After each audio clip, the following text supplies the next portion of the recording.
On July 24, 2003, the 9/11 Congressional Inquiry's final report comes out.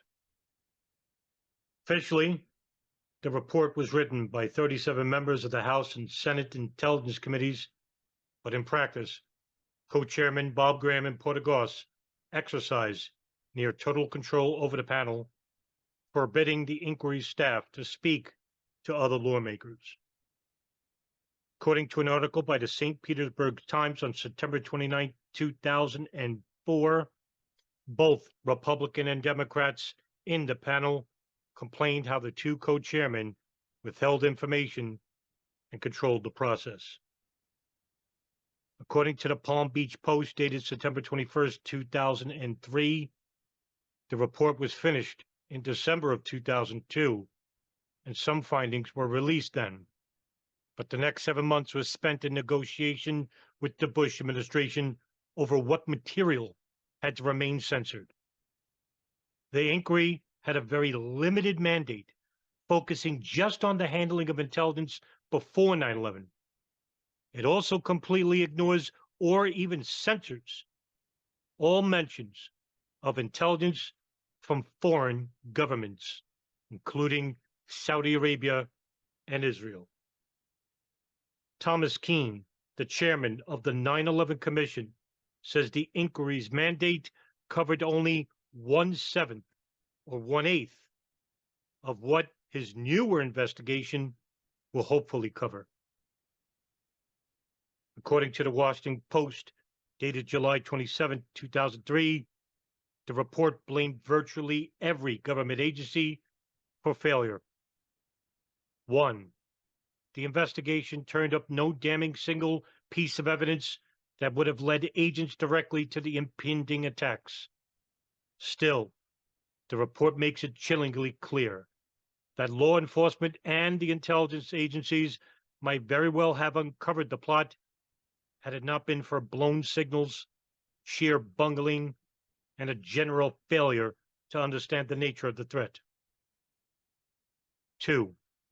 The report also concludes the FBI and CIA had known for years that al-Qaeda sought to strike inside the United States, but focused their attention on the possibility of attacks overseas. 3.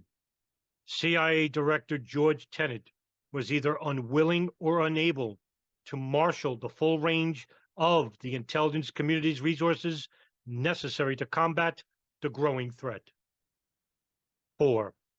U.S. military leaders were reluctant to use assets to conduct offensive counterterrorism efforts in Afghanistan or to support or participate in CIA operations directed against al-Qaeda. 5. There were no coordinated strategy to track terrorist funding and close down their financial support networks, and the Treasury Department even showed reluctance to do so.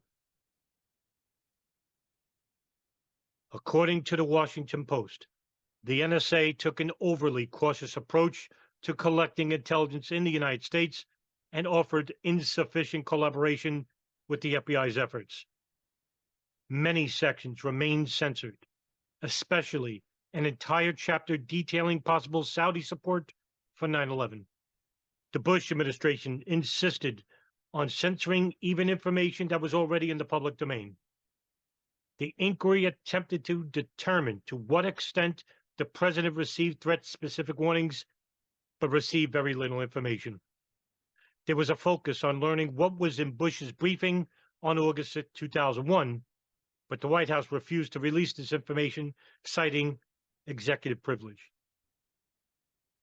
3 days later, on July 27, 2003, shortly after the public release of the inquiry's report, the Los Angeles Times claimed that for all its answers about the attacks, the nearly 900-page report is stocked with reminders of the many questions that remain about other puzzling aspects of the 9/11 plot. In an article dated July 29, 2003, 2003, the Los Angeles Times reported that even such politically charged matters as what President Clinton and Bush had been told about al-Qaeda, even lawmakers privy to the fuller, classified version of the report they all acknowledge that the picture is incomplete. As Representative Potagoffs, the co-chairman of the inquiry, would later say, quote, I could tell you right now that I don't know exactly how the plot was hatched. I don't know where, the when, the why, or even the who in every instance.